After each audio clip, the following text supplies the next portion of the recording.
राम सेतु बन रहा था, परमात्मा श्री राम सेतु के इस तरफ खड़े हैं। सब बंदर भालुओं ने पुल बनाया और बहुत पतला पुल बना।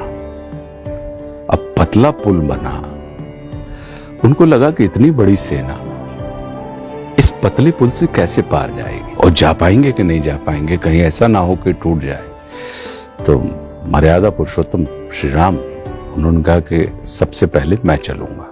वो आके खड़े हुए, जैसे ही वो आके खड़े हुए तो जितने जलचर थे वो सारे अतल से तल पर आ गए और बिल्कुल उन्होंने उस पत्थर को सॉलिड करते हुए उसको और प्रशस्त कर दिया।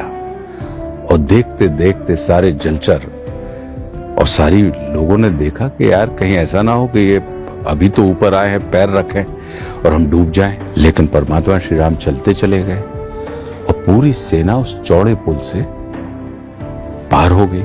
तो उस पार जाके जामवंत जी ने उनसे कहा कि प्रभु, जब सब कुछ आपको ही करना था तो हम लोगों से ये पत्थर बत्थर ढुलवाने की क्या जरूरत थी? आपके खड़े होते साथ ही देखिए इतना चौड़ा पुल हो गया, सब आपकी ही कृपा थी। तो बोले कि ये कृपा भी तब जुड़ती है जब पुरुषार्थ तुम्हारा था। तो तुम्हारा पुरुषार्थ अगर नहीं होता तो इतने से पुरुषार्थ के साथ इतनी बड़ी कृपा जब जुड़ती है वो तभी जुड़ेगी। कृपा दिखाई नहीं देती, पुरुषार्थ दिखाई देता है, क्योंकि वो ससीम होता है। पुरुषार्थ की सीमा होती है तो इसलिए वो दिखता है, और कृपा जो होती है वो असीम होती है, इसलिए वो दिखाई नहीं देती। जैसे मंदिर में मिला हुआ प्रसाद अगर जमीन पे गिर जाए तो हम उसको उठा के खा लेते हैं, लेकिन ऐसे घर में गिरी हुई जमीन के में गिरा हुआ अन्न उठा के खाते हैं हम क्या? तो ये प्रसाद है। तो ये किससे मिला है? कृपा से मिला है। कृपा मतलब कर और पा।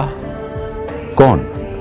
आप नहीं करता कोई और है और पाते आप हैं। तो करते गुरु हैं और पाते आप हैं। तो ये कृपा है, वो आपको मिलती। तो ये अपने आप में बहुत अनूठी अद्भुत बात है और मैं इसका बहुत मैं इस चीज की कद्र करता हूं और मैं ये मान के चलता हूं कि कितना परम सौभाग्यशाली हूं। नहीं तो लोग, इस संसार की 8 अरब की आबादी है, तो इस 8 अरब की आबादी में अगर आपको 10-25 लाख लोग या 2-5 करोड़ लोग आपको उसमें से आपको देख के मुस्कुरा देते हैं, अपने दुख भूल जाते हैं, तो ये कितना बड़ा जादू है कि आप लोगों की परिस्थिति भले ही ना बदल पाए लेकिन आप लोगों की मनस्थिति बदल देते हैं। और अपने यहाँ कहा ही जाता है कि मन चंगा तो कटौती में गंगा।